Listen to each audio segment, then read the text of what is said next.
বুদ্ধিমান প্রাণী হিসেবে মুরগিকে হয়তো গণ্য করা হয় না। মুরগি মানেই অতি পরিচিত আর খুবই সাধারণ নিরীহ একটি প্রাণী। তবে এবার পুরো বিশ্বকে তাক লাগিয়ে দিয়েছে লেসি নামের একটি মুরগি। সে রীতিমতো অক্ষর, রং ও সংখ্যা চিনতে পারে।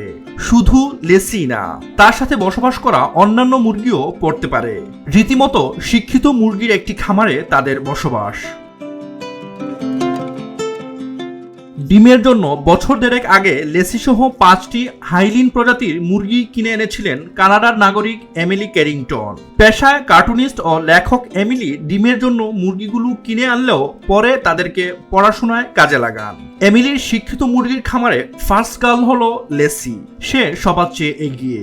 শুধু এগিয়েই নয়, নাম লিখিয়েছে গিনেস ওয়ার্ল্ড রেকর্ডসেও।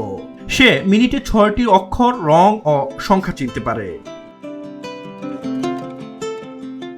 বছর খানেকের চেষ্টায় তাদের শিক্ষিত করে তোলেন এমিলি। খামারে নিয়ে আসার পরপরই এসব মুরগিকে চৌম্বকীয় অক্ষর ও সংখ্যা শনাক্ত করার বিষয়ে প্রশিক্ষণ দেওয়া শুরু করেন তিনি। প্রথম দিকে এমিলির বেশ পরিশ্রম হলেও একটা পর্যায়ে তিনি সফল হন। মুরগিগুলো অক্ষর চিনতে শুরু করে।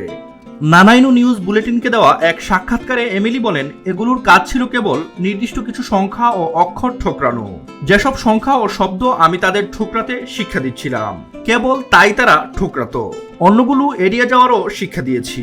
তাদের যেসব অক্ষর ঠোকরানোর শিক্ষা দেওয়া হয়েছে, এর সঙ্গে আরও অক্ষর মিশিয়ে দেওয়া হলে তারা কেবল পরিচিত অক্ষরেই ঠোঁট লাগায়।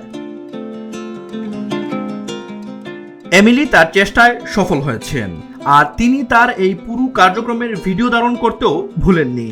এসব ভিডিও দিয়ে তিনি একটি ইউটিউব চ্যানেলও খুলেছেন। তার চ্যানেলটির নাম দ্য থিঙ্কিং চিকেন। এমন তথ্য দিয়েছে আন্তর্জাতিক গণমাধ্যম ইউপিআই। এমিলি বলেন, প্রাণীদের মধ্যে মুরগিকে সম্ভবত সবচেয়ে ছোট করে দেখা হয়। আমার মনে হয় আপনি সেই চিন্তা বাদ দিয়ে মুরগিকে যদি বুদ্ধিমান একটি প্রাণী হিসেবে ভাবতে পারেন, তাহলে দেখবেন আমরা যতটা চিন্তা করি এগুলো তার চেয়ে বেশি বুদ্ধিমান। বাশিরুল আমিন, কালের কণ্ঠ।